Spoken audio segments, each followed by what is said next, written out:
Public dissent. Public dissent. A very different take.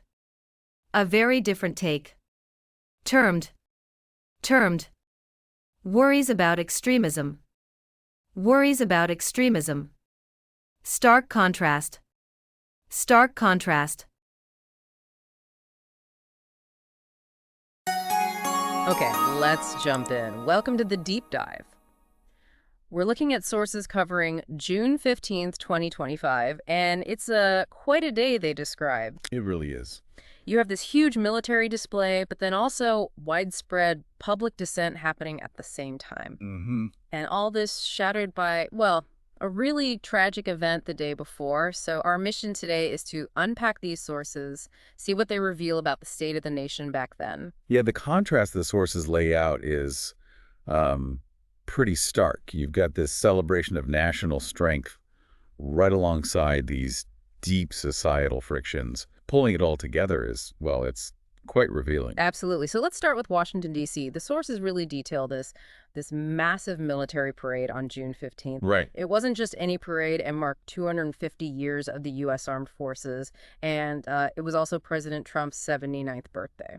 We're talking like 6,700 soldiers, 150 tanks and armored vehicles, 50 planes overhead, even cavalry. It was a really big production. And the cost, the sources put it around $61.5 billion, which translates to roughly 50 million U.S. dollars. 50 million. And the president's perspective, according to these accounts, was that this was vital, a symbol of American strength, Yeah. unity, pushing back against global competition. That was the official line, definitely. Yeah. But the sources also show a very different take. Critics saw it less as a national statement and maybe more like a personal birthday party funded by taxpayers. Right. There was even a poll mentioned suggesting something like 20% of people questioned that $50 million spend.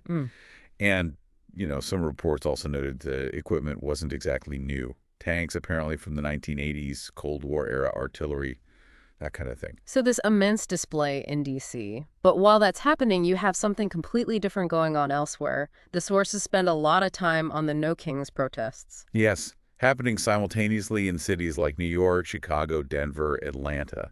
Described mostly as, peaceful marches, rallies. Under that banner, No Kings. And they used some pretty direct symbolism, didn't they? They did. Sources mentioned chants like No Kings, No Tyrants in New York. Mm-hmm. And Chicago had this silent die-in. Oh, yeah. People lying down for exactly 250 seconds to symbolize apparently 250 years of military actions that protesters disagreed with. Interesting. And their core demands, pulling it together from the sources. It seems focused on protecting voting rights, pushing for social justice reforms, and directly countering the parade calls to cut military spending. Okay, now there's a really dark layer to all this. The sources connect these events to something horrific that happened just the day before, June 14th, in Minneapolis. Yes, the shooting. Yeah. Tragically, Democratic Representative Melissa Hoffman and her husband were killed. Awful. And Senator John Hoffman and his wife were injured in the same attack. And the connection the sources point to, it's chilling. Police reportedly found No Kings flyers in the suspect's car. Yeah, along with a list containing names of Democratic lawmakers. So unsettling. And the official reaction in Minneapolis was swift. They canceled a planned No Kings-related protest there and termed the shooting an act of political terrorism. So you take all these pieces of the giant parade, the nationwide protests, this awful violence. What are the sources telling us overall? I think what really jumps out is just how deep the national divisions were. A clear split, over the military's role, over protest rights, even over what American identity really meant at that point. Yeah, you can almost feel the tension in the accounts, celebrating presidential power and military history on one side, and on the other, these very real worries about extremism, threats to peaceful dissent. It's quite the clash. Right, and the sources, taken together, seem to make this point, that honoring history is important, sure, but it can't overshadow the need to protect democratic debate and public safety now. It's a really vivid snapshot these sources provide, isn't it? A nation wrestling with its past, present, future, seen through power, protest, and this layer of tragedy. What stands out, I think, is just that stark contrast.